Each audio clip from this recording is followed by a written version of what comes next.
जम्मू कश्मीर प्रांत के समादरणीय पत्रकार बंधुओं,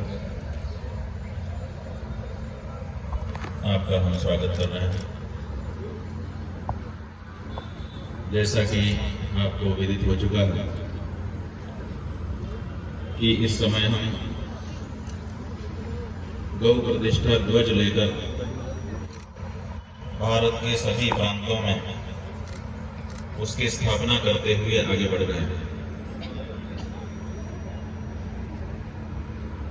लगभग 29 प्रांतों में गौ प्रतिष्ठा ध्वज की स्थापना करते हुए आज हम आपके जम्मू कश्मीर प्रांत में आए हैं और यहाँ जम्मू में जो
सभी लोग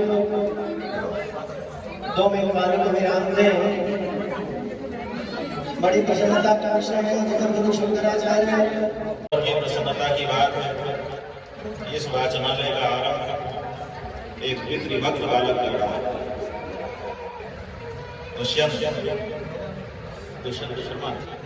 दुष्यंत शर्मा नाम के ये जो व्यक्ति हैं, इन्होंने अपने पिताजी की स्मृति में ये वाचनालय स्थापित करने का निर्णय लिया है। यहाँ पर ग्रंथ रत्न होंगे और उनका लाभ जो भी लेना चाहे वो ले सके। ये जो पुस्तकें होती हैं ये कोई कागज का बुलंदा नहीं है, ये संसार समुद्र है। तो इस संसार समुद्र में जैसे समुद्र में डुबकी लगाने से तरह तरह के रत्न मिल जाते हैं, ऐसे ही संसार सागर के रत्न हैं जो इन पुस्तकों में हमारे पूर्वजों के अनुभव के लगे उसमें सन्निहित हैं। उन अनुभवों का लाभ उठाने के लिए यहाँ पर आपको अवसर दिया जा रहा है। एक व्यक्ति अगर चाहे कि हम बहुत सारी पुस्तकें पढ़ सकें तो अपने घर में न तो उतनी जगह है न तो उतनी पुस्तकें रखने के लिए उसके पास व्यवस्था है। तो ये समाज के लिए एक अच्छा कार्य इनके द्वारा हो रहा है। एक तरह से समझिए जैसे गंगा जी का कलश कोई ला के रख ले और उसमें से लोग एक एक बूंद बूंद का छींटा लगा करके पवित्र हो जाएं, ऐसे ही ये पुस्तकालय ज्ञान गंगा का केंद्र कलश यहाँ पर स्थापित हो रहा है। इसमें से ज्ञान की गंगा निकलेगी और वो सबको पवित्र बनाएगी। हमारे यहाँ शास्त्र कहते हैं नहीं ज्ञान न सदृशम पवित्र नहीं विद्यते। इसलिए ये लाभ ले सकते हैं। ये बात जरूर है कि केवल पुस्तक में हमारे पास विद्या है इतने मात्र से काम चलता नहीं है। कहा है नीति में पुस्तक विद्या विद्या परहस्तम संप्राप्त कार्य काले तो रसा विद्या धनम। पुस्तक में विद्या है ये बात सही है, लेकिन जब तक उसको आप अपने अंदर नहीं उतारोगे तब तक आपके लाभ का कारण नहीं बनेगी। इसलिए इनका लेकिन उस अवसर का लाभ लेकर के लाभान्वित हो जाना ये आप जम्मूवासियों का काम होगा। तो आप भी सफल हो, ये भी अपने उद्देश्य में सफल हो, यही शुभकामना करते हुए हम अपनी वाणी को विराम दे रहे हैं। हर हर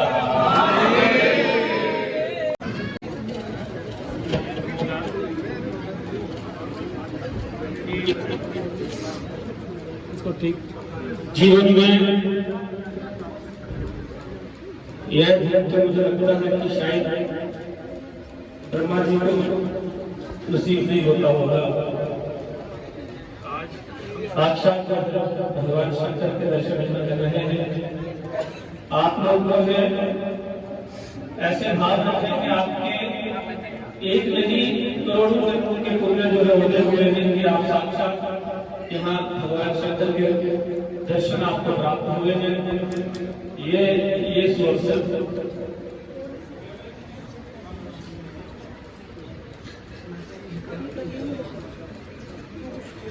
बोले जगत गुरु शंकराचार्य भगवान की जय गौ माता, जय गौ माता, गौ माता, गौ माता, गौ माता, गौ माता, गौ माता, गौ माता, गौ माता, गौ माता।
जगद्गुरु शंकराचार्य भगवान की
केशवाय नमः नारायणाय नमः माधवाय नमः सोमेशाय नमः बुधाय नमः पवित्र पवित्रो वा सर्वावस्थांगतो विवाहेश्वरे पुंडरीका।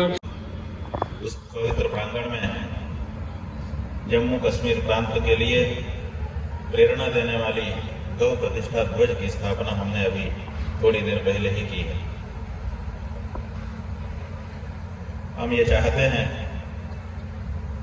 कि हमारे देश की जो एकता है उसको पुष्ट करने के लिए देशवासियों के मन में परस्पर के लिए भाईचारा बढ़ाने के लिए हमारी एक मां सुनिश्चित करें, क्योंकि कोई भी दो लोग आपस में भाई भाई या भाई बहन तभी हो पाते हैं जब उनकी मां एक होती है।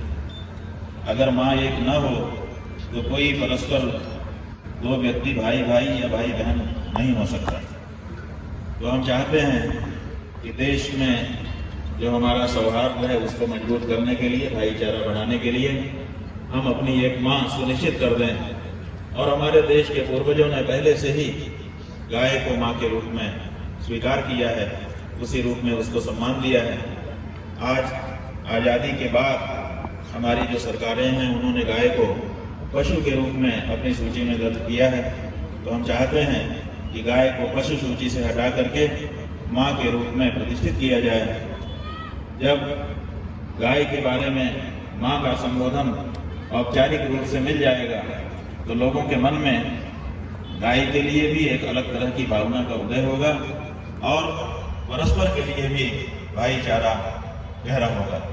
तो ये एक परम पवित्र उद्देश्य लेकर जिससे धर्म का, जिससे राष्ट्र का, जिससे देश का, जिससे देश में रहने वाले जन जन का लाभ है, वो उपक्रम लेकर के हम चले हैं और आपके बीच में आए हैं। हमको बड़ी प्रसन्नता है कि जम्मू के लोगों ने बड़े उत्साह के साथ इस गौध्वज की प्रतिष्ठा में भाग लिया है और अभी भी इस संदर्भ में संतों के, महंतों के, विद्वानों के विचार सुनने के लिए यहाँ बड़ी संख्या में समवेत हो रहे हैं। इसी बीच आपसे बातचीत हो रही है। ये बात हमने अपनी तरफ से कही, अगर आप कुछ पूछना चाहें तो पूछ सकते हैं। महाराज आज भी गौ आप देखते हैं कुछ लोग सुबह अपना माइक ले लीजिए ताकि लोग भी सुन लें, उनका भी सुने। महाराज आज भी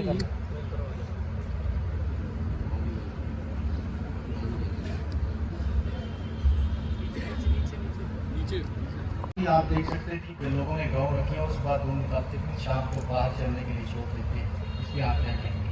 हाँ बिल्कुल सही है, क्योंकि आपकी सरकारों ने गाय को पशु के रूप में दर्जा दे दिया, पशु कह दिया।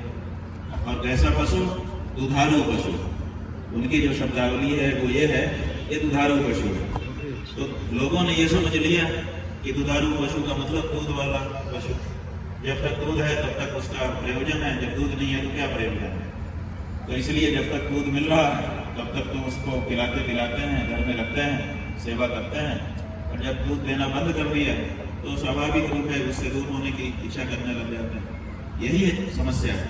हम ये चाहते हैं कि गाय के बारे में ये जो धारणा आज़ादी के 78 सालों में हमारे देश में बना दी गई, उस धारणा को समाप्त किया जाए और गाय को माँ के रूप में संबोधित करते हुए गाय का जो असली महात्म्य है वो लोगों के सामने लाया जाए। अगर उनको पता चल जाएगा कि दूध तो बहुत छोटी चीज है, अगर गाय सेवा प्राप्त करके प्रसन्न होकर के आशीर्वाद दे तो संसार की ऐसी कोई चीज नहीं है जो हमको ना मिल सके। उसके आशीर्वाद में बड़ी ताकत है। तो उसके आशीर्वाद के लिए दूध न देने पर भी उसकी सेवा लोग करने लग जाएंगे। लेकिन ये दृष्टि विकसित नहीं की जा रही है, इसीलिए हम कहते हैं कि उसको माता कहो। और ये अंतर पड़ जाएगा, आप देखिएगा जैसे ही ये विकृति होगी लोगों की धारणा बदल जाएगी। और कोई इनको दीजिए माइक।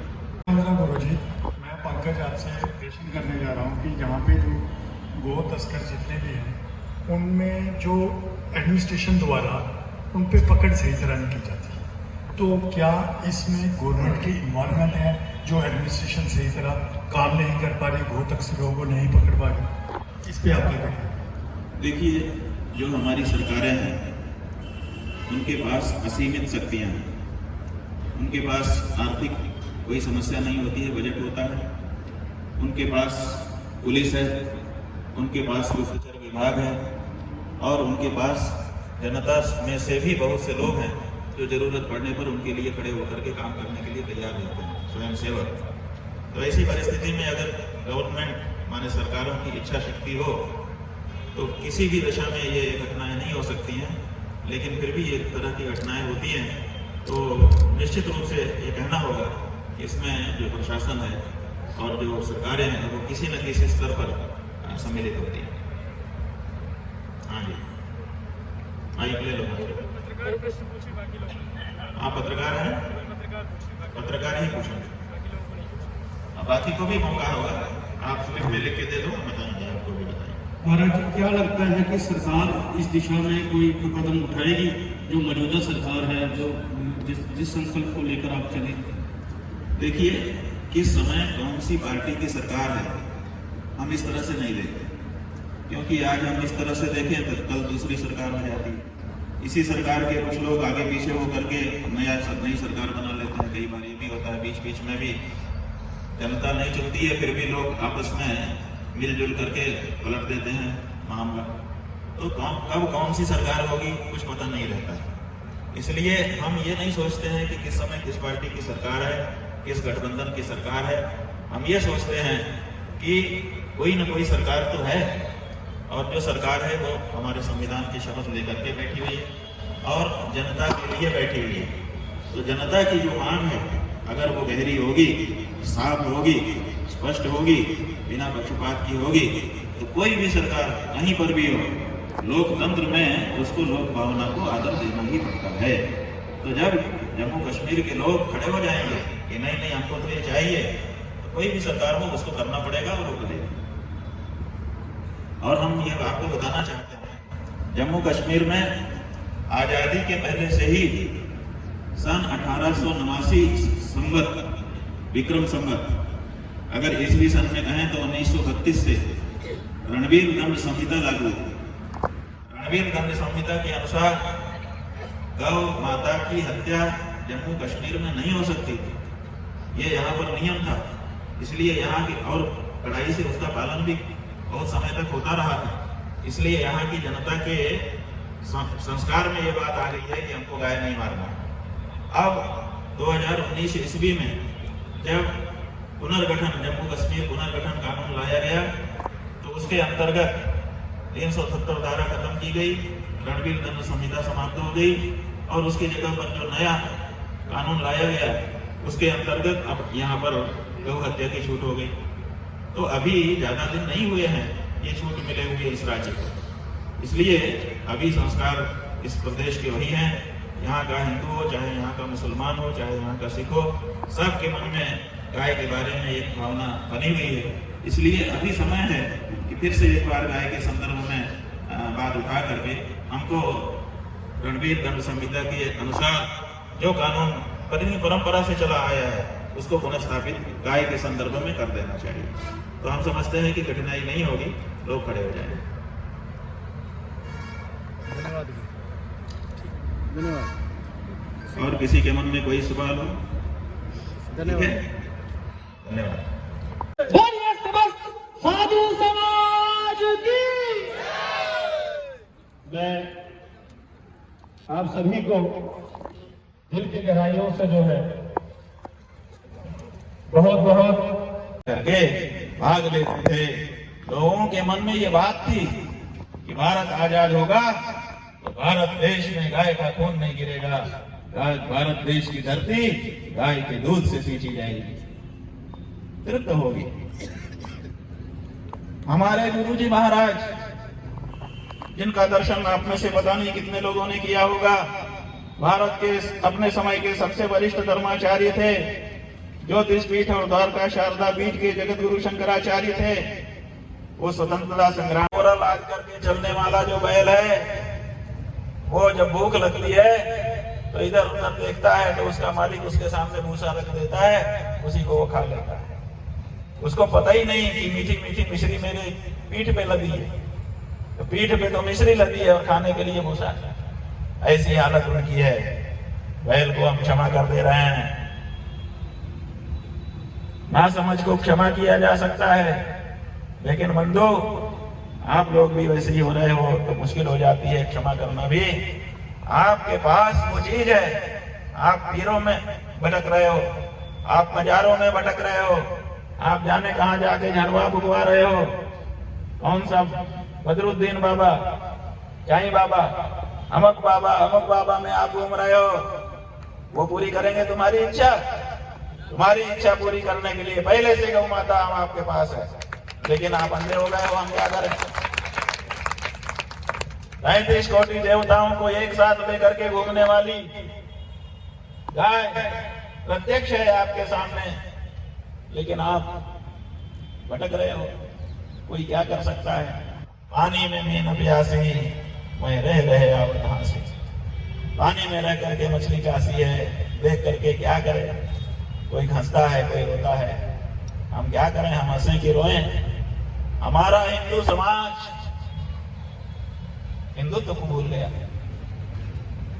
थोड़ा बहुत जो जागा भी है वो केवल राजनीतिक हिंदुत्व को समझ रहा है। राजनीतिक रूप से गर्व से कहो हम हिंदू हैं।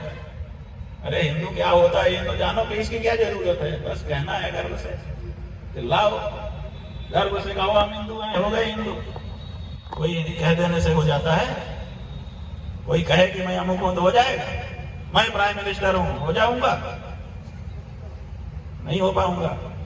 उसके लिए वैसा काम करना पड़ेगा। तो हिंदू होने के लिए हिंदू धर्म को जीवन में अपनाना पड़ेगा। जो लोग बिना हिंदू धर्म को अपनाए हिंदू होने की बात कर रहे हैं वो बहुत बड़े धोखे में हैं। इस धोखे से उनकी रक्षा पता नहीं कौन करेगा। राजनेता तो नहीं कर सकते, ये तो तय है, क्योंकि राजनेता अपने स्वार्थ के लिए आपका उपयोग करेंगे। आपके लोक परलोक को सुधारने के लिए उनके पास कोई ना युक्ति है, ना विचार है, और ना तो कोई व्यवहार है, ना तो कोई योजना है। वो तो बताओ खड़े होकर। इसी राजनेता के पास आपके परलोक को सुधारने की कोई योजना है? इसी सदन में पारित हुई है? नहीं हुई है, क्योंकि उनकी दृष्टि ही नहीं है। तो ऐसी परिस्थिति में हमारा हिंदू शास्त्र कहता है कि हर व्यक्ति का जीवन एक दिन समाप्त होगा। जीवात्मा को यमराज के दरबार में खड़ा होना पड़ेगा। उस समय ये नहीं देखा जाएगा कि ये ब्राह्मण था कि क्षत्रिय था कि वैश्य था कि शूद्र था, ओबीसी था कि एससी था कि सामान्य वर्ग से था। ये भी नहीं देखा जाएगा कि ये पार्टी में था कि बिना पार्टी का था। ये भी नहीं देखा जाएगा कि ये कौन सी पार्टी का था। ये भी नहीं देखा जाएगा कि ये प्रधानमंत्री था कि मुख्यमंत्री था। देखा क्या जाएगा? देखा जाएगा कर्म, और कर्म अगर गड़बड़ हुए तो नरक के सिवाय दूसरा कोई रास्ता नहीं मिलेगा। इस बात का भी विचार राजनेताओं को करना चाहिए, ये हमारा कहना है। हम किसी द्वेष या किसी राग से कोई बात नहीं कह रहे हैं। हम जो हमारे धर्मशास्त्र का सदुपदेश है वो आपको बताना चाहते हैं, और हमारे मन में केवल एक भावना है, वो ये है कि हमारा हिंदू समाज पाप के बोझ से मुक्त हो, उसके सिर पे पाप नहीं होना चाहिए, पापी ना रहे हमारा समाज। और इस समय सबसे बड़ा पाप आपके माथे पर गौ हत्या का आ गया है। 78 साल से गौ हत्यारी सरकार उनको वोट देते देते अब बहुत पक्का हो गया है वो पाप। इसलिए उस पाप से हटाने के लिए आपको गोपाल मणि जी ने संकल्प कराया। हमें बड़ी प्रसन्नता है कि आपने उसको समझा और संकल्प लिया। बंधुओं, संकल्प लेना चाहिए कि जितने भी चुनाव आएंगे, देखिए हम हिंदुओं में से बहुत तेरे हिंदू ऐसे हैं जो वोट देने ही नहीं जाते। इसीलिए जहां पर भी वोट होता है 60% से 70% के बीच में ही हो रहा है, इससे ज्यादा होता ही नहीं है। इसका मतलब 30% ऐसे लोग हैं जो वोट देते ही नहीं। तो हमारा आपसे ये कहना है कि हर हिंदू को संकल्प लेना चाहिए। ये मत सोचो कि राजनीति से क्या होगा। इसी राजनीति ने हमारे मंदिरों पे कब्जा कर लिया। यही राजनीति है जो हमारी गायों को काट रही है।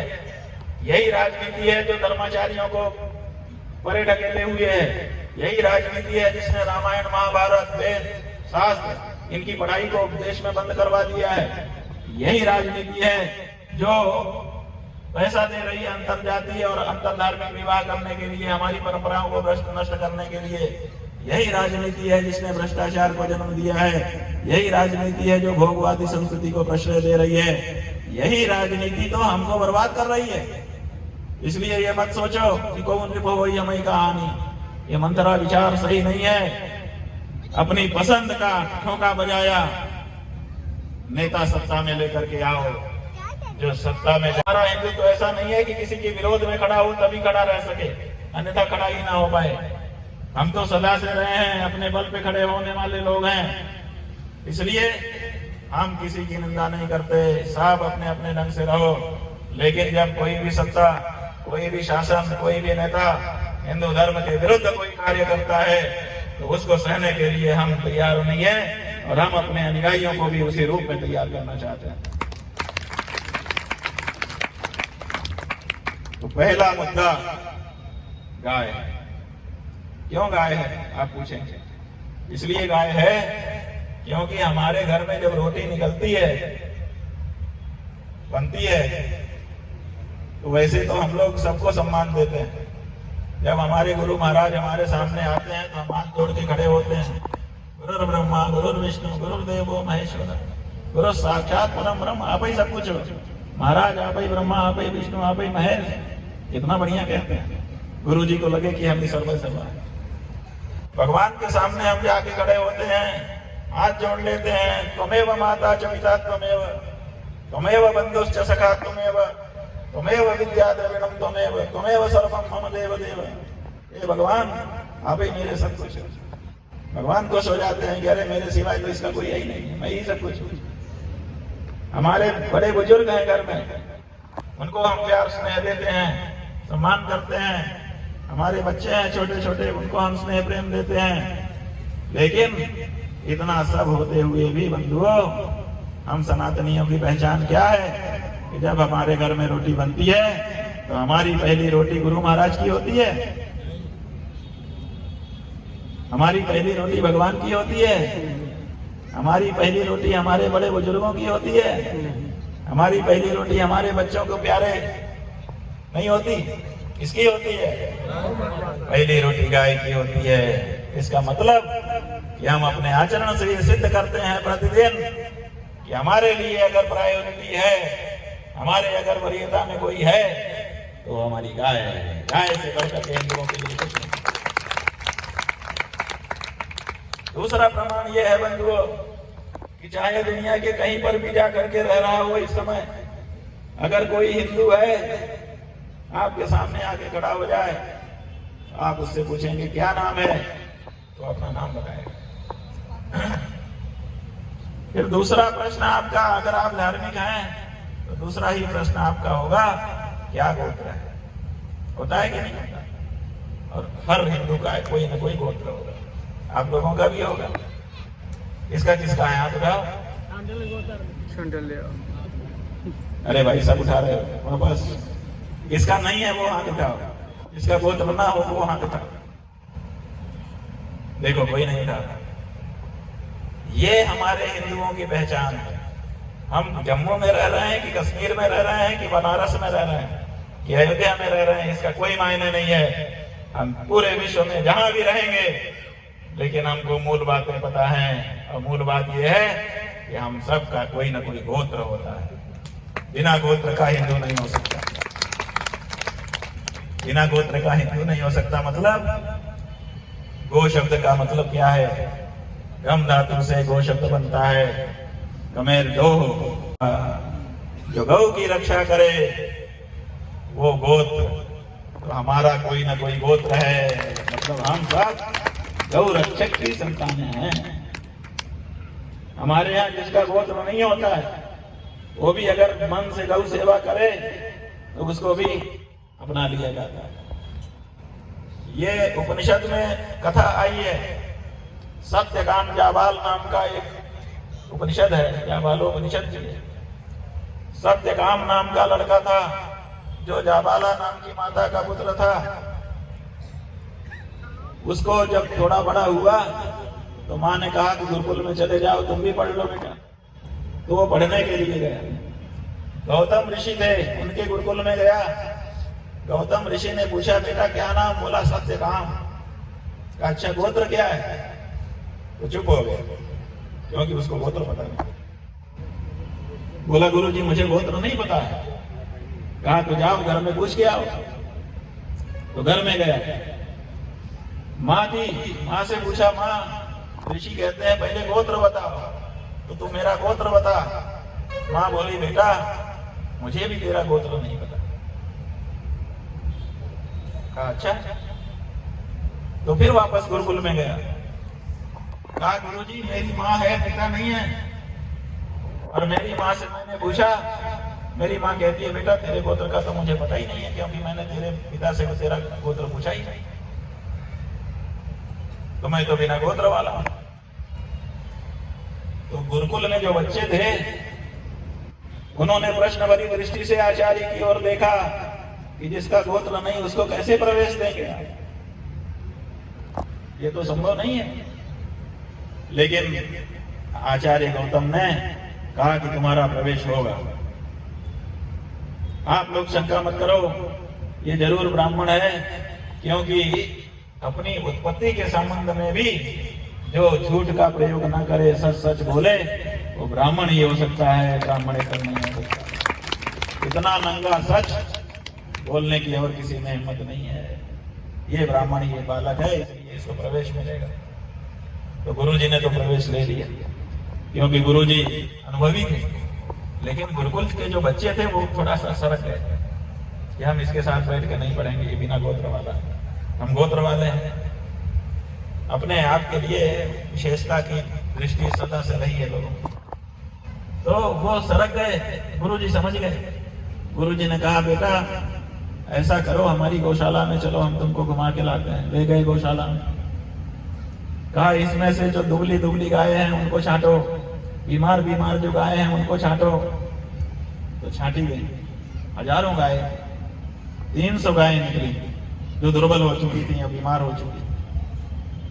गुरुजी ने कहा ये 300 निर्बल दुर्बल गायें हैं, इनको लेकर के जाओ, और जब 1000 हो जाए हृष्ट पुष्ट और 1000 तब लौटना, उसके पहले लौटना मत। और सत्यकाम 300 दुर्बल निर्बल गायों को लेकर के निकल पड़ा, जंगल में चला गया। बंधुओं, उपनिषद हमारा बताता है, पुराणों में भी आख्यान आया हुआ है, और वो वहां पर रह करके उन गौओं की मनोयोग से सेवा करने लगा। उसको भूल गया कि कितना क्या करना है, उसी में लगा रहता है। एक दिन एक हृष्ट पुष्ट बैल उन्हीं झुंड में से निकल करके आया। कहा सत्यकाम? कहा हाँ बोलो। कहा चलो गुरुकुल में चलते हैं। कहा ना ना ना, उन्होंने कहा था जब 1000 हो जाए तब आना। कहा चिंता मत करो, हम 1000 हो चुके, चलो। कहा अच्छा 1000 हो गए, तो उनको लेकर के चला। रास्ते में अग्नि मिले, रास्ते में सारस मिला, रास्ते में और दूसरे मिले। एक एक पाद का उसको ब्रह्म ज्ञान का उपदेश करते चले गए। बंधुओं, आपका उपनिषद ये बताता है कि गुरुकुल में आने के पहले ही वो ब्रह्म ज्ञानी हो गया था। जब वो गुरुकुल में लौटा, गुरुजी के सामने आ गया, गुरुजी 1000 गायें हो गई, मैं आ गया। तो गुरुजी ने उसकी ओर देखा, ब्रह्म ज्ञान से उसका मुखमंडल दीप्यमान हो रहा था। सारे लड़के जो उस समय, जिस समय उसको हटाया गया था, उस समय के पढ़ने वाले वहां थे, अभी उनको ब्रह्म ज्ञान नहीं हुआ था। और सत्य काम को ब्रह्म ज्ञानी देख करके, उसके मुखमंडल का तेज देख करके सबके मन में ये प्रश्न हो गया कि ये ब्रह्म ज्ञानी कैसे हो गया।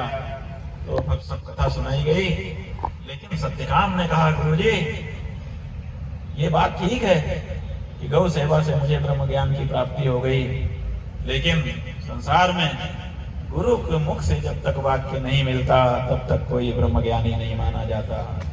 इसलिए मुझे कृपा करके आप ही ब्रह्म ज्ञान का उपदेश दें। और तब अब कोई विरोध नहीं था उसके बारे में गुरुकुल में, सब उसके तेज के प्रति नतमस्तक थे। ऐसा समय देख करके गुरु महाराज ने उसको उपदेश किया और उसका जीवन धन्य हुआ।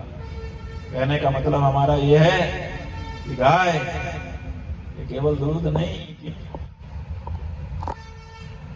केवल दूध की चीज नहीं है। इसी ने राम के जो पूर्वज थे ना, राम के पिता कौन? राम के पिता कौन? दशरथ। दशरथ के पिता कौन? आज कौन? दशरथ के पिता आज के पिता कौन? बोलो। आज के पिता दिलीप नहीं, रघु। और रघु के पिता दिलीप। ये जो राजा दिलीप थे, जिनके यहाँ रघु हुए, रघु के अज हुए, अज के दशरथ हुए, दशरथ के राम हुए, वो कैसे मिले थे? रघु कैसे हुए थे? जिनसे रघुवंश चला। आपके रघुनाथ जी हैं आपके जम्मू में, ये रघुनाथ, रघु के नाथ। रघु कहाँ से आया? ये रघु और कहीं से नहीं आया, ये गौ माता के आशीर्वाद से आया हुआ। क्योंकि राजा दिलीप जब उम्र ज्यादा हो जाने पर भी निर्वंश रहे, पुत्र नहीं हुई, संतान नहीं हुई, तो वो गुरु वशिष्ठ के यहाँ गए। गुरु वशिष्ठ ने विचार करके कहा गौ सेवा से तुमको संतान की प्राप्ति हो सकती है। तो रानी सुदक्षिणा और राजा दिलीप दोनों गौ सेवा में लग गए, राजपाट छोड़ करके। हमारे यहाँ के राजा राजपाट छोड़ करके गौ सेवा करते हैं, वो देश है ये। अध प्रजा नाम अधिप प्रभाते जाया प्रतिग्राहित कंदमाल्याम बनाय पीत प्रतिबद्ध वत्साम यशोधनो धेनु वृषेर मुमोच तस्या कुरन्यास पवित्र पांसुम अपांसुलानाम धुरि कीर्तनीया मार्गम मनुष्येश्वर धर्म पत्नी सुतेरिवार्थम स्मृतिरम गच्छत्। सवेरा हो जाता था तो पहले से नहा धो करके राजा तैयार रहते थे। जैसे ही बछड़ा दूध पी लेता था, तुरंत गाय को चराने के लिए छोड़ देते थे। और फिर पति पत्नी दोनों जैसे श्रुति के अर्थ का स्मृति अनुगमन करती है, इसी तरह से उसके पीछे पीछे चलते हुए पूरा दिन जंगल में भटकते थे। गाय सुख से चरती थी, शाम को वापस ले आते थे। इस तरह से 40 दिन तक गौ सेवा की। तब नंदिनी गौ ने आशीर्वाद दिया कि जाओ तुमको पुत्र होगा और यशस्वी पुत्र होगा। तब जाकर के रघु हुए। उन्हीं रघु के नाथ आपके जम्मू में विराजमान है। ये गौ सेवा का परिणाम। गाय से केवल दूध नहीं मिलता, गाय से आपको क्या चाहिए बोलो, जो चाहिए वही मिलता है। और आज भी हम लोगों के यहाँ भी लोग आते हैं, बीमार लोग आते हैं, समस्याग्रस्त लोग आते हैं। महाराज हमारी ये समस्या है, महाराज हमारी समस्या ये है। हम लोग अलग अलग उपाय बताते हैं, बहुतों के लिए गौ सेवा भी बता देते हैं। और आपको बताने में हमको प्रसन्नता है कि जितने लोगों ने गाय से संबंधित उपाय हमने बताए, 100% लोगों ने लौट करके बताया कि गौ माता की कृपा से हमारा काम हो गया। इसलिए अनुभूत प्रयोग है, कोई कहने की बात नहीं है, सुनी बात नहीं है। तो ये गाय सर्व काम दुधा है, इसीलिए इसको कामधेनु कहते हैं। काम माने कामना और धेनु माने जिसको दुहा जाए वो धेनु। हर गाय धेनु नहीं होती, जो दूध माने जो दुही जा सके उसी का नाम धेनु। तो कामधेनु, कामधेनु से केवल अगर दूध दुहने वाली होती तो दूध धेनु होता नाम उसका, लेकिन दूध धेनु नाम नहीं है, नाम है कामधेनु। इसका मतलब जो कामना हो वो दुह ले। और आपको प्रमाण भी बता दें, भागवत जी में राजा पृथु का चरित्र है। आपके आचार्य जी जब अगली बार यहाँ कथा कहेंगे, जैसा कि अभी बताया कि यहाँ कथा होती है, तो आप उनसे कहना कि राजा पृथु का चरित्र जरा विस्तार से सुना दीजिए। तो राजा पृथु ने क्या किया, धरती को गाय बन करके आने के लिए मजबूर किया, और जब धरती गाय बन करके आई तो सब ने बछड़ा बन करके उसको धो लिया। आज संसार में जो कोई भी भोग सामग्री है, चाहे कपड़ा है, चाहे सोना है, चाहे चांदी है, चाहे अनाज है, चाहे रस है, चाहे कुछ है, जो कुछ है, ये सब गाय से जुड़ा हुआ है, गाय से ही सब निकला हुआ है। आपका ग्रंथ इसमें पहले से प्रमाण है। तो गाय जो है वो सर्व काम दुधा है, और गाव प्रतिष्ठा भूता नाम, गाय हमारी प्रतिष्ठा है। गाव स्वस्थ महत, ये मंगल का मूल है। इसलिए इस गाय के लिए खड़े होने का समय आ गया। हर हिंदू को खड़े होने की जरूरत है। और कहें कि जो भी पार्टी वाला आपके पास आए, आप उसको बड़े प्यार से कहो कि भैया हम देना तो आप ही को चाहते हैं, लेकिन क्या करें, हमारे गुरु महाराज शंकराचार्य जी वो आए थे, उन्होंने संकल्प करा दिया कि जो शपथ पूर्वक घोषणा करे पार्टी या प्रत्याशी, उसी को वोट देना। तो जरा शपथ पत्र घोषणा कर दो तो हम तुमको दे दे, नहीं तो हम तो नहीं दे पाएंगे, हम क्या करें, मजबूर है। इतना ही तो कहना है। घर के बाहर बोर्ड लगा दो छोटा सा, ये हिंदू का घर है, कसाई पार्टियां संपर्क ना करें, अपने आप आपका माहौल बढ़ जाएगा। और जब नेताओं को ये पता चलेगा कि हमारे वोट घट रहे हैं ना, तो आप देख लेना, चाहे नेशनल कॉन्फ्रेंस ही क्यों ना हो, चाहे पीडीपी की ही क्यों ना हो, ये सब गाय भक्त हो जाएंगी। क्यों हो जाएंगी? क्योंकि वोट तो चाहिए ना, बिना वोट के तो नहीं चलेगा। इसलिए वोट हर पार्टी को चाहिए, इसलिए वोट पर चो। हमारा नारा क्या है? करे जो गौ माता पर चोट, कैसे दे हम उसको वोट। हम कैसे उसको वोट दें जो गौ माता पर चोट। इसलिए वोट पर चोट आप पहले से किए हुए हैं, आगे भी करने को तैयार है, लेकिन भैया अब बस बहुत हो गया। हमारी गाय माता का रक्त अब हम बहने नहीं देना चाहते। हिंदू और किसी का भेद नहीं करते, गाय तो सबकी माता है। और हमने पहले बता दिया कि जिसकी माता कॉमन होती है उसी में भाईचारा होता है। इसलिए गाय धर्म के नाते से हमारी माता है। जो भी उसको माता कहेगा उससे हमारा भाईचारा हो, और जो उसको माता कहने में हिचकेगा हम उससे व्यवहार करने में हिचकेंगे। सीधी बात। अगर इतना साफ व्यवहार आप अपना कर लो तो आपकी गौ माता संरक्षित होगी। आपके माथे से गौ माता की हत्या का जो पाप है वो हटेगा। और अगर आपके माथे से गौ हत्या का पाप हटा तो क्या होगा जानते हो? जिसके माथे पे पाप होता है उसके शरीर में रोग होते हैं, उसके मन में अशांति होती है, और उसके माथे पे कब्जा होता है। आप लोगों के शरीर में रोग हैं? कम लोगों के हैं, अच्छी बात है, ज्यादा स्वस्थ लोग हैं आप। आपके मन में चिंता है, आपके माथे पे कर्जा है। अगर ये तीनों हैं तो उनको उतारने का एक ही तरीका है कि अपने माथे से पाप को उतार दो, और वो गौ हत्या का पाप है। गौ माता के पक्ष में खड़े होइए, आपके माथे से गौ हत्या का पाप उतरेगा और ये सब आपके जीवन से हट जाएंगे। आपका जीवन सुख और शांति से भरा हुआ होगा, और यही तो हर व्यक्ति की कामना है। आपका गुरु होने के नाते हमारे मन में भी यही कामना है कि हमारे शिष्य सुख संपत्ति समृद्धि से भरपूर हो, आनंद आनंद हो उनके जीवन में। हमें दुख हो जाए, हमें कष्ट हो जाए, हमें मंजूर है।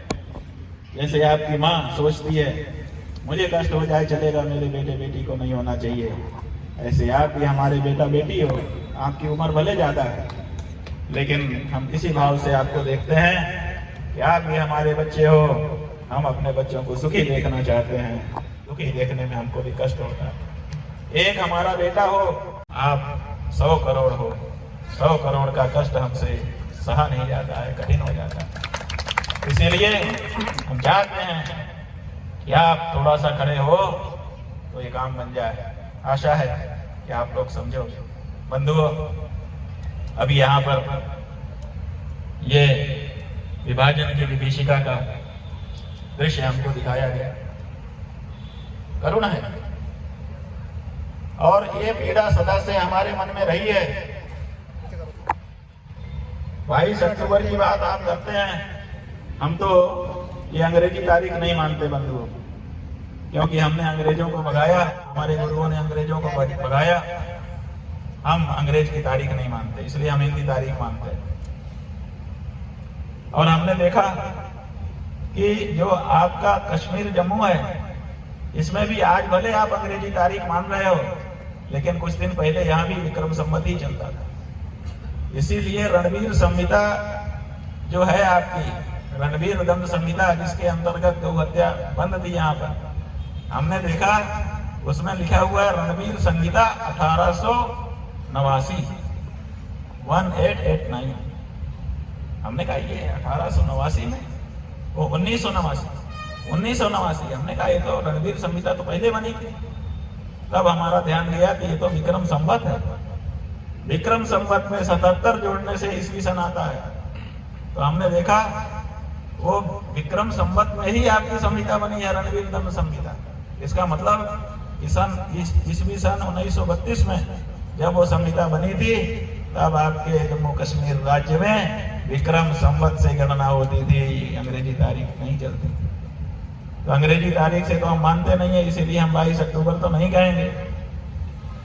हमने अभी निकाला, ये तिथि है आश्विन शुक्ल अष्टमी, संवत 2004, सर्वजित संवत्सर नाम था। उस दिन ये 22 अक्टूबर की तारीख थी। जिस दिन की बात आप कर रहे हैं, उस दिन आपको अपना घर छोड़ करके बेघर होना पड़ा था। किसी के घर को तोड़ करके उसको बेघर करना, इससे बढ़ करके दूसरा दोष नहीं होता, पाप नहीं होता। लेकिन कुछ लोगों ने ये भी किया, लेकिन कोई बात नहीं, एक घर आपने छीना, हमारे प्रभु ने कृपा करके हमको दूसरे घर दे दिए, हम आबाद हैं और जहाँ रहेंगे आबाद ही रहेंगे। बस केवल प्रभु की कृपा हमारे ऊपर रहनी चाहिए। बंधुओं, विभाजन की विभीषिका में 20 लाख के करीब लोग मारे गए। आप लोग विस्थापित होकर के यहाँ आए, केवल आप लोग नहीं, पूरे देश में विस्थापित लोग हैं, और मरने वालों की संख्या 20 लाख से ज्यादा है। 15 लाख से नीचे तो कोई भी नहीं बोलता है। वो 20-22 लाख लोग जो उस समय मारे गए थे, हमारे मन में उनकी पीड़ा है। और इसके लिए आप समझिए, हमने अनुष्ठान किया। हम आपको अपनी प्रशंसा की दृष्टि से नहीं, जानकारी की दृष्टि से बताना चाहते हैं कि 60 लाख लोग जो कोरोना में मारे गए थे, ये केवल आपके ज्योतिष पीठ का शंकराचार्य है, जिसने काशी में उनकी मुक्ति के लिए भागवत की कथा की। और कुरुक्षेत्र में जाकर के ब्रह्म सरोवर में तर्पण किया उन लोगों के लिए जो पाकिस्तान हिंदुस्तान के बंटवारे के समय घर छोड़ करके भागने के लिए और मरने के लिए मजबूर हुए थे। वो तर्पण हमने कुरुक्षेत्र जाकर के ब्रह्म सरोवर में किया। और वहाँ जो हमारा आश्रम है ईश्वरगढ़ में, शंकराचार्य आश्रम, उसमें हमने शुद्ध देशी घी की एक ज्योत जलाई है। वो ज्योत अखंड रूप से आज भी प्रकट है। आप लोगों में से कोई व्यक्ति जब चाहे वहां जाकर के उस ज्योति का दर्शन कर सकता है, और जिसके परिचित वहां पर हो, आज ही टेलीफोन करके ईश्वरगढ़ के शंकराचार्य आश्रम दे सकता है। वहां पर 19 लाख लोगों की मुक्ति के लिए एक अखंड दीप हमारे द्वारा स्थापित करके इस समय ज्योतिर्मान है प्रकट। तो हम आपकी पीड़ा से अनभिज्ञ नहीं है, हमें आपकी पीड़ा पता है और उस पीड़ा से हम भी पीड़ित हैं। और हम चाहते हैं कि हमारे हिंदू समाज में धर्म शास्त्र के अनुसार सब विधियां हों और सबका लोक और साथ साथ में परलोक बने, किसी का जीवन व्यर्थ न जाए। मनुष्य जीवन बड़े भाग्य से मिला है, इसलिए इसका सदुपयोग ही होना चाहिए और इन्हीं रास्तों से चल करके उसका सदुपयोग किया जा सकता है। तो आज हम यहाँ आए, यहाँ बैठे, लंबे समय तक चर्चा हम लोगों ने चलाई, लेकिन हमको अच्छा लगा कि बीच में कोई हिला भी नहीं। उठ करके जाना तो दो, आपकी आसन पक्की है। अब जिसकी सत्संग में पक्की आसन होती है, निश्चित रूप से वो कुछ न कुछ धारण करता है। ये हमारे शिवसेना के नौजवान आए हुए हैं यहाँ पर, हम इनका भी अभिनंदन करते हैं और हम चाहते हैं कि हिंदुत्व के लिए खड़ी ये पार्टी भी आगे बढ़े। ऐसा नहीं एक ही पार्टी हिंदुत्व की नहीं होनी चाहिए, एक पार्टी हिंदू की रहे, ऐसा कुछ लोग चाहते हैं, लेकिन हम नहीं चाहते लोग। और हम साफ साफ बता दे रहे हैं कि क्यों नहीं चाहते। वो लोग ये चाहते हैं कि हिंदू हम ही रहे, बस दूसरा कोई ना रहे, मोनोपोली। इसलिए हिंदू वोट, जो हिंदू नाम पे वोट पड़े तो हमको पड़े। अब हम क्यों चाहते हैं कि और भी पार्टियां हिंदू की होनी चाहिए? क्योंकि हमने ये देखा है, वो कहते हैं कि विकल्प नहीं रखना है ताकि हम ही को वोट मिले, लेकिन हमने देखा है कि हिंदू के पक्के वोट जब आपकी पार्टी से नाराज होते हैं तो वो दूसरी पार्टियों में चले जाते हैं। माने जो गैर हिंदू पार्टी हैं आपकी परिभाषा के अनुसार, वैसे तो सब कहते हैं कि हम सबके हैं, लेकिन जो आप कहते हैं कि ये गैर हिंदू पार्टी है, तो जो आपसे नाराज हुआ वो उनमें चला जाए। हम ये चाहते हैं कि अगर एक हिंदू पार्टी से कोई नाराज हो तब भी हिंदू पार्टी में ही उसका वोट जाए। इसलिए 2-3 हिंदू पार्टी होना चाहिए ताकि हिंदू पार्टी हिंदू में ही रहे, इधर उधर ना जाए। तो इसलिए भी ये सब भी भले बोले, लेकिन भाई देखो बात यह है कि आप कौन सी पार्टी हो, इससे हमें कोई लेना देना। हमें लेना देना इससे है कि हमारे उद्देश्यों के लिए कितना आप खड़े हो। अगर आप गाय के लिए नहीं खड़े हो, अगर आप गंगा के लिए नहीं खड़े हो, अगर आप गोविंद के लिए नहीं खड़े हो, तो फिर आपसे संपर्क रखने का हमारा तात्पर्य क्या है? कोई मतलब नहीं। इसलिए हर पार्टियां कृपा करें, गौ माता को राष्ट्र माता घोषित करने के लिए जो सत्ता में है वो सरकार के रूप में घोषणा करें, जो विपक्ष में है वो विपक्षी नेता के रूप में घोषणा करें, और जो अभी सत्ता और विपक्ष दोनों में नहीं है, राजनीतिक पार्टी के रूप में अभी पैदा होकर के अस्तित्व की लड़ाई लड़ रहे हैं, वो लोग एक पार्टी के रूप में तो घोषणा कर ही सकते हैं कि हम पार्टी के रूप में घोषणा कर रहे हैं। अभी देखिए महाराष्ट्र में एकनाथ शिंदे जो स्वतंत्र रूप से मुख्यमंत्री नहीं है, भारतीय जनता पार्टी के साथ मिलकर के सरकार चला रहा है, लेकिन उसने हिम्मत की और उसने गौ माता को राज्य माता घोषित किया। हम लोगों ने दिल खोल करके आशीर्वाद दिया। हम गुजरात गए, गुजरात में जो सत्ताधारी दल है वो उसके कोई लोग नहीं आए हमारे पास, जो भी उनके मन में बात हम नहीं जानते, लेकिन वहां विपक्षी पार्टी के लोग आए और वो खड़े हुए, उन्होंने कहा कि हम प्राइवेट मेंबर बिल तो ला ही सकते हैं, हम प्राइवेट मेंबर बिल लाएंगे। तो हमने उनका भी स्वागत किया कि चलो तुम जहां हो वहीं से घोषणा करते, जो जहां है जिस कैपेसिटी में है उसी कैपेसिटी में घोषणा करें। और बंधु हम कह रहे हैं राष्ट्र माता, राष्ट्र क्या होता है बताओ? कोई बता सकता है राष्ट्र क्या है? ये जमीन राष्ट्र नहीं है। इस जमीन पर रहने वाले हम और आप राष्ट्र हैं। इसीलिए हमारी देवी हमारे वेदों में जब बोलती है तो क्या बोलती है? वो बोलती है अहम राष्ट्री संगमनी वसूनाम चिकित्सी प्रथमायतियानाम अहम सुबह पितरम। ये हमारी देवी का उद्घोष है। वो कहती है अहम राष्ट्री, मैं ही राष्ट्र हूं।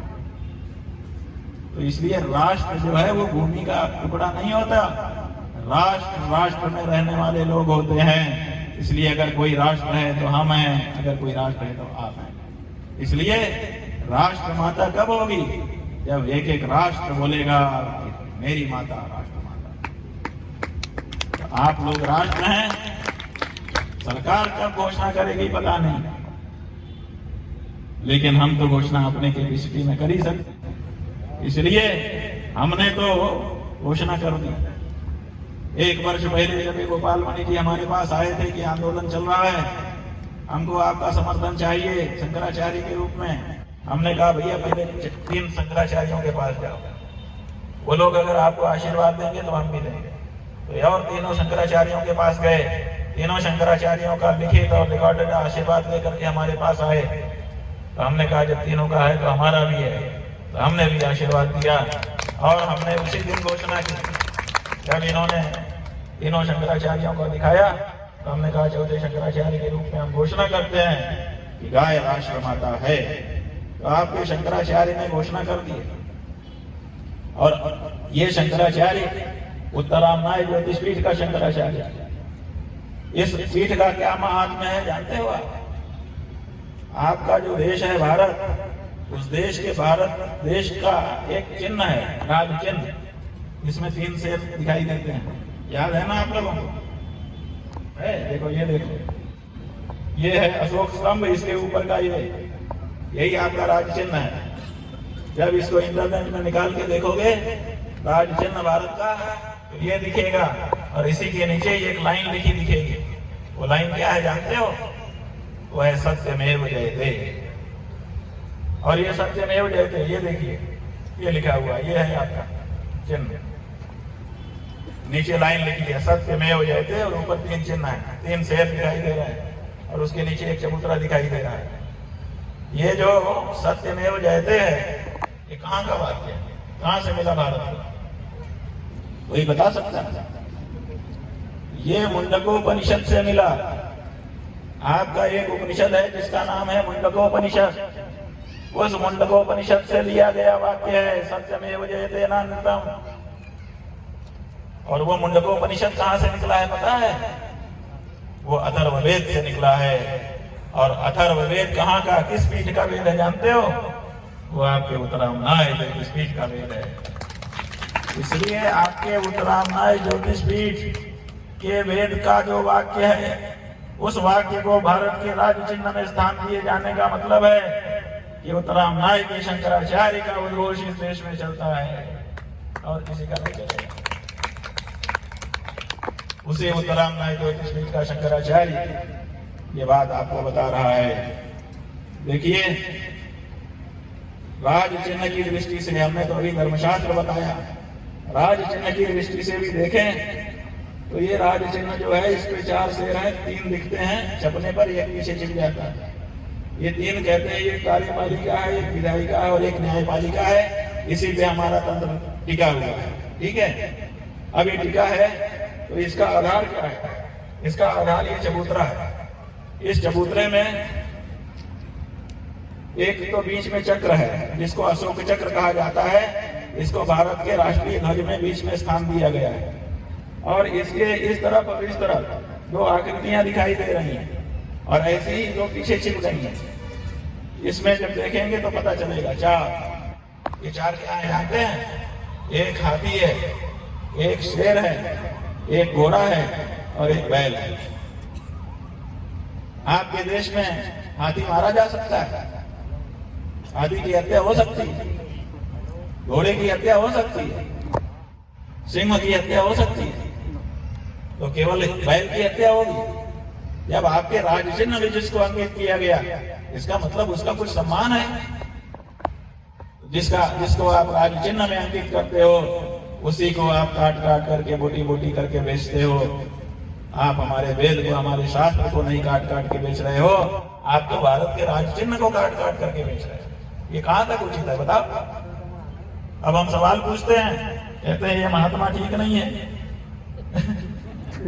ये जो है ऐसी बात कहता है। बंधुओं, ये चार जो हैं इन चारों में से 2 को प्रमुख माना गया, क्योंकि जब छाप रहे थे तो 2 को पीछे कर दिया, माने सिंह को और हाथी को पीछे कर दिया, आगे घोड़ा और बैल रखा है। इसका मतलब कि जब छाप रहे थे तो इन्होंने समझा होगा कि इन दोनों को प्रमुखता दी जानी चाहिए, तो मतलब 4 में से भी 2 प्रमुख हो गए। और इन दोनों में से कौन प्रमुख है? तो आप देखिए, दाहिनी तरफ जिसको हमारी संस्कृति में स्थान दिया जाता है वही प्रमुख होता है, तो इसमें दाहिनी तरफ हमारे वृषभ को स्थान दिया गया है। इसलिए भारत के राज चिन्ह में जो आधारभूत शक्तियां हैं, उन आधारभूत शक्तियों में सबसे प्रमुखता से वृषभ को अंकित किया गया है। इसका मतलब भारत के लिए वृषभ से महत्वपूर्ण दूसरा कुछ नहीं हो सकता। और इतना ही नहीं, अभी आपके देश में नई संसद बनी। नई संसद में जब हमारे देश के प्रधानमंत्री जी प्रवेश कर रहे थे तो आप लोगों ने देखा कि उनके हाथ में एक छड़ी थी और वो छड़ी को आगे ऐसे ले करके तब प्रवेश कर रहे थे। जब ऐसे करके छड़ी लेके प्रवेश किए होंगे तो सबसे पहला प्रवेश किसका हुआ? छड़ी का कि प्रधानमंत्री जी का? छड़ी का। देखो, प्रधानमंत्री जी चाहते थे कि हम ही सबसे पहले प्रवेश करें, इसीलिए राष्ट्रपति को भी नहीं बुलाया उन्होंने, लेकिन उनसे भी पहले प्रवेश उस छड़ी ने किया। यही ना, इसका मतलब सबसे महत्वपूर्ण कौन होगा? वो छड़ी। उसके बाद हमारे देश के प्रधानमंत्री नंबर 2। अब वो जो छड़ी है उसी का चित्र हम आपको दिखा रहे हैं, इंटरनेट से आपने निकाल लिया। ये वही छड़ी है जिसको सिंगोल सिंगोल कह करके प्रचारित किया गया। ये उसका नीचे का भाग हमने नहीं लिया है फोटो में, ऊपर का है, ये मुठिया है उसका। और इस मुठिया के ऊपर देखिए, ये बहुत सुंदर डेकोरेटेड चबूतरा बना है कमल के आकार का, और इस कमल के आकार के चबूतरे के ऊपर आपकी गाय माता को बहुत अलंकृत करके इसके कढ़ाई वाला शाल कमर पर उड़ाया गया है, गले में मोतियों की और हीरों की माला है, सींगों में सोना मढ़ा गया है, ऐसी गाय को बैठाया गया है। इसका मतलब कि भारत की नई बनी संसद में किसने सबसे पहले प्रवेश किया? आपकी आदरणीय गौ माता ने। अब ये आदरणीय गौ माता जो इतने आदर के साथ प्रधानमंत्री जी के हाथ में हमारे नवीन संसद भवन में प्रवेश करती है, वही गाय माता जब बोटी बोटी काट करके डॉलर के लिए बेची जाती है तो कैसा लगता है? सही है? इसीलिए हमारा ये कहना है कि या तो आप कसाई बनो या तो आप भाई बनो। ये दोनों जो दिखाते हो, एक तरफ दिखाते हैं कि हम गाय के भक्त हैं और दूसरी तरफ गाय को काट काट के बेचते हैं, ये दोनों चीजें एक साथ नहीं पच पाती हैं। इसीलिए भारत के प्रधानमंत्री जी को भी स्पष्ट करना चाहिए कि उनका असली रूप वो वाला है कि ये वाला है। ये हमारा कहना है, और इसके लिए अगर हमको कोई बुरा कहता है तो हमको मंजूर है, क्योंकि ये प्रश्न तो हमारे हृदय में बना है। और अपने हृदय के प्रश्न को अगर हम अपने देश की सरकार के सामने, अपने ही नेताओं के सामने नहीं रखेंगे तो कहाँ रखेंगे? हम पाकिस्तान जाएं ये प्रश्न पूछने के लिए? अगर हम ये प्रश्न पूछते हैं तो आप कहते हैं आप विरोधी हैं। हम विरोधी कैसे हो गए?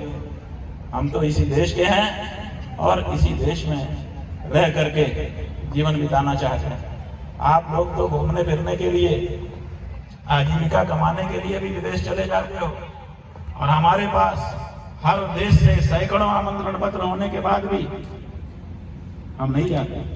आज तक नहीं गए, हमारे गुरुजन भी नहीं गए, हम भी नहीं जाते हैं। हमसे ज्यादा देश प्रेमी हो तुम। हमारे देश का प्रधानमंत्री हर देश घूमता है और हम तो देश छोड़ के कभी जाते ही नहीं। आप हमसे कहते हो कि हम देश प्रेमी नहीं, जिसने अपने जीवन में कोई विकल्प नहीं रखा है। जिएंगे तो यहाँ, मरेंगे तो यहाँ, कभी जरूरत पड़ी तो भाग के भी नहीं जाएंगे कहीं। उस व्यक्ति को आप कहते हो कि ये देश प्रेमी नहीं है। ऐसा नहीं होना चाहिए, ये गलत है, हमारे ऊपर अत्याचार है। तो आप हमारे प्रश्नों को समझिए, हमारी भावना को समझिए, और अगर आपको ठीक लगे तो उसके अनुसार काम कर दीजिए। अगर आपको ठीक ना लगे तो जवाब तो दीजिए। आप जवाब भी नहीं देते हैं और चीजों को आगे बढ़ाते जाते हैं, ये थोड़ा सा अटपटा है। तो ये बात भी हमने आपके बीच में कही। हम चाहते हैं इस बारे में सब स्पष्ट हो। देखिए, आपको हम संबोधन कर सकते हैं मेरे प्यारे भाइयों बहनों, ये बताओ ये संबोधन हम कब कर पाएंगे? जब हमारी और आपकी माँ एक होगी तभी तो कर पाएंगे। जब हमारी आपकी माँ एक नहीं तो हम कैसे भाई बहन कहते हैं? इसलिए हम खोखले शब्दों का प्रयोग नहीं करना चाहते। उन्हीं शब्दों का प्रयोग करो जिनमें कुछ अर्थ हो, तात्पर्य हो। तो आप गौ माता को अपनी माता घोषित करिए ताकि हम भाई बहन बन सकें और एक हो सके। ये माँ हमको जोड़ेगी, और माँ नहीं होगी तो हम टूट जाएंगे, बिखर जाएंगे, तिनके तिनके होकर के थोड़ी सी हवा में उड़ जाएंगे। ये माँ हमको बोध करके सघन बनाती है। तो इसलिए हम एक राष्ट्र हैं, एक राष्ट्र के रूप में हम घोषणा कर रहे हैं कि गाय मेरी माता है। अब आप क्या करोगे? आप बोलो। हमने तो कहा कि गाय मेरी माता है। हमारी नहीं, हमारी अलग चीज है। हमने कहा मेरी माता है। अभी बहुत वैयक्तिक स्तर पर घोषणा हम कर रहे हैं, गाय मेरी माता है। आप क्या कहते हो? गाय मेरी माता है। हाँ, आप कह सकते हैं कि गाय मेरी भी माता है। गाय मेरी माता है। गाय मेरी भी माता है। अगर गाय आपकी भी माता है तो हम सब भाई बहन हो गए। आओ हम एक हों और मिल करके एक दूसरे के कल्याण के लिए कार्य करें। इतना ही कहकर आप सबके लिए भगवान बद्री विशाल का आशीर्वाद अभिव्यक्त करते हुए, और यहाँ पर हमारे जो ब्रह्मचारी जी हैं निर्मल स्वरूप जी महाराज, यही हमको कम्बो लेके आए थे और आज भी इन्होंने ही आगे बढ़ करके हमको संभाला हुआ है। यहाँ पर हमारे दुष्यंत जी सवेरे ले गए थे, वाचनालय का उद्घाटन भी इन्होंने करवाया। हमारे दीपू रैना महीनों से लगे हुए हैं, इनके लिए भी। और ये हमारे जो क्या नाम है इनका, भल्ला जी, प्रवीण भल्ला जी, रमन भल्ला जी। हम इनको मानते बहुत हैं, नाम याद नहीं रख पाए। नाम याद नहीं है तो ये मत सोचना कि हम कम मानते हैं। ये बहुत अच्छे व्यक्ति हैं और एक अच्छे व्यक्ति के रूप में इनको हम अपने हृदय में स्थान देते हैं। ये भल्ला जी और भी बहुत से लोग हैं। अब हम सबका नाम लेंगे तो यही जैसे इनको प्रवीण कर दी गड़बड़ी हो जाएगी, फिर आप लोग हंसोगे। इसलिए अब अंदाजा से हम नाम किसी का नहीं लेंगे, लेकिन सबके लिए खूब खूब आशीर्वाद, आप सबके लिए खूब आशीर्वाद। हर हर महादेव, जय गौ माता। संयोजक श्री दीपू रैना जी अपना भाव और आभार प्रकट करेंगे। श्री दीपू रैना जी। हमारा बजट अलग हो जाए, हमारी तौर तरीके अलग हो जाए, लेकिन हम लोग मिलजुल करके एक दूसरे का हित देखते हुए काम करें तो अच्छा होगा। और ये बात आज नहीं तो कल समझनी ही पड़ेगी, पाकिस्तान को भी समझनी पड़ेगी। हम तो समझे हुए हैं, इसलिए हम तो अभी उनके प्रति द्वेष की भावना नहीं रखते, शत्रु नहीं मानते। लेकिन अगर वो भी नहीं समझेंगे तो केवल हमारे कहने से तो होगा नहीं। संबंध तो दो तरफा होते हैं, एक तरफा हो जाए।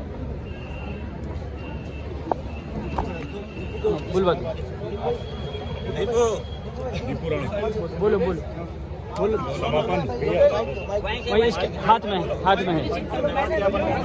तो है। और श्री दीपू रैना जी आप आभार प्रकट करेंगे।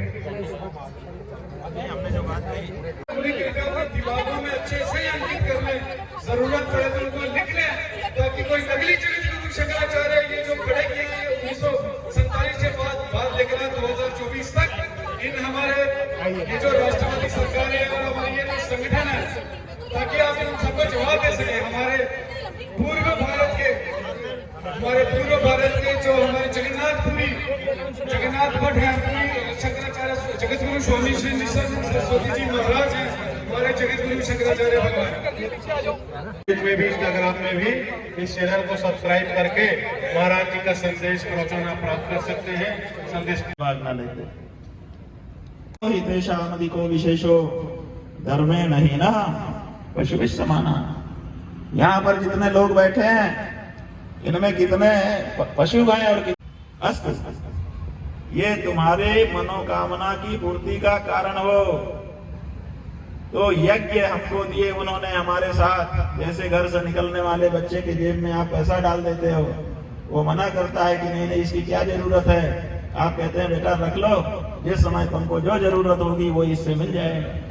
वैसे ही जीवन यात्रा में निकले हम लोगों को हमारे पितामह ब्रह्मा जी ने यज्ञ दिए कि इनके साथ रहो, तुमको जब जिस चीज की जरूरत पड़ेगी ये तुमको प्रदान करेगा। और वो यज्ञ क्या है? वो यज्ञ और कुछ नहीं है, ब्राह्मण और गाय, यही दोनों मिलकर के यज्ञ बनते हैं। यज्ञ में क्या होता है? मंत्र होता है और हवि होती है, और ये दोनों मिलकर के उसका सर्जन करते हैं। ब्राह्मणाश्चैव गावश्च कुलमेकं विधाकृतम् एकत्र मंत्रास तिष्ठन्ति हविरेकत्र तिष्ठति। एक जगह मंत्र रहते हैं, दूसरी जगह हवि रहती है, और इन्हीं दोनों से यज्ञ होता है, और यज्ञ से ही हमको मन कामनाएं हमारी पूर्ति होती है, जो हम चाहते हैं वो मिल जाता है। तो ब्रह्मा जी की तरफ से हमारे मन की हर कामना पूरी करने के लिए उपहार दिया गया है गाय का। उस उपहार से हम वंचित हो रहे हैं। विदेशियों की दबावनी बातों में आकर के अपने शास्त्रों की अवहेलना करने के कारण, इसलिए हम याद दिलाने के लिए निकले हैं कि कबीरा या संसार में सबकी गठरी लाल और गांठ खोले जाने नहीं गाते भया कंगाल। कबीरदास जी कहते हैं कि सबकी गठरी में लाल माने रूबी है, माणिक्य बहुत कीमती रत्न होता है, सबकी गठरी में है, लेकिन गांठ बंधी है, उस गांठ को खोलना नहीं जानता, इसीलिए अपने आप को कंगाल महसूस करता है। एक दूसरे महात्मा ने कहा, बन जा रहा के बैलवा घूमत देश विदेश, खांड लगी भूथा खात है, इन गुरु के पत्राचार है, कहीं न कहीं वक्तव्य है, सब दर्ज है इतिहास में। भारत का कोई भी ऐसा बड़ा नेता नहीं था जिसने देश की जनता को यह आश्वासन न दिया हो कि भारत के आजाद होते ही, स्वराज्य होते ही कलम की पहली नोक से हम गौ हत्या बंद करेंगे। यह आश्वासन हमको मिला था, लेकिन आजादी के बाद से लेकर 78 साल बीत गए। इन 78 सालों में हर पार्टी आई, सब सतत सुख भोगती रही, कोई बचा नहीं। अपने यहाँ देश में 3 तरह की विचारधाराएं हैं, एक दक्षिणपंथी विचारधारा, एक वामपंथी विचारधारा, एक मध्य मार्गी विचारधारा।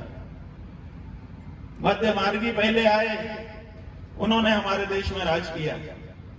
नेहरू जी उनका नेतृत्व करते थे।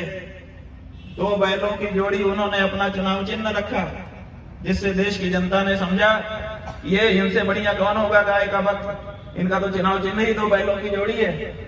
तो खूब ठप ठप ठप ठप उस समय ठप्पा चलता था, आज की तरह बटन नहीं दबाई जाती थी।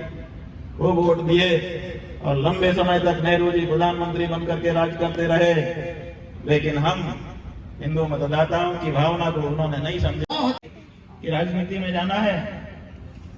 तो उन्होंने कहा नहीं, हमारे मन में राजनीति की कोई इच्छा नहीं थी, लेकिन उस समय का जो वातावरण था उसमें ये बात बताई जाती थी कि अंग्रेज जितना जल्दी देश से भागें उतना अच्छा, क्योंकि जितना दिन ये रहेंगे गौ हत्या को बढ़ावा देंगे, ये चले जाएंगे तभी गौ रक्षा हो सकेगी। इसलिए गौ रक्षा के लिए हमने स्वतंत्रता के आंदोलन में भाग लिया था।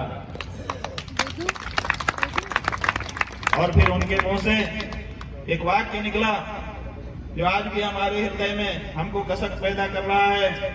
उन्होंने कहा, बेटा अगर हम जानते तो किसी गौशाला में तो खोज करके ये कौन है, दैत्यों के गुरु कौन है, सब पता है इनको, शुक्राचार्य। और मनुष्यों के पारमाणिक गुरु कौन है? जो हाथ नहीं उठा रहे ये कब उठाएंगे? अपने अगल बगल देखो, जो हाथ नहीं उठा मारो उसको धक्का। कुछ लोग बिना धक्के के हाथ भी नहीं उठाते। मनुष्यों के गुरु कौन है? जोर से बोलो, समझ में आ गया? समझ रहे हो बात को? अब पूज्यपाद भगवान शंकराचार्य बनकर के हमारे बीच में आए हैं, सर्वोच्च सनातन धर्म के सर्वोच्च गुरु। ठीक है, अगर बोलचाल की भाषा में कहे तो सबसे बड़े गुरु, ठीक है। अरे हाँ ना बोलो। तो सर्वोच्च जो हमारे धर्म गुरु आए हैं वो हमको धर्म आया कि अब गड़बड़ी हो रही है, उस समय हम खड़े हुए। ये तो कल भी खड़े होंगे तो आप कहेंगे कल क्यों खड़े हो रहे। और दूसरी बात ये है कि अगर अब नहीं खड़े हुए तो गौ दर्शन का जो पुण्य है वो अब धीरे धीरे समाप्त होने वाला है। अभी हम पंजाब की यात्रा करके आए, हर जिले में गए। विश्व का गौ माता की गौ हत्या पूजपा जगत गुरु शंकराचार्य भगवान की, ब्रह्मलीन द्विपीठाधीश्वर जगत गुरु शंकराचार्य भगवान की, ज्योतिष पीठाधीश्वर भगवान की। नमः पार्वती पतये, हर हर महादेव।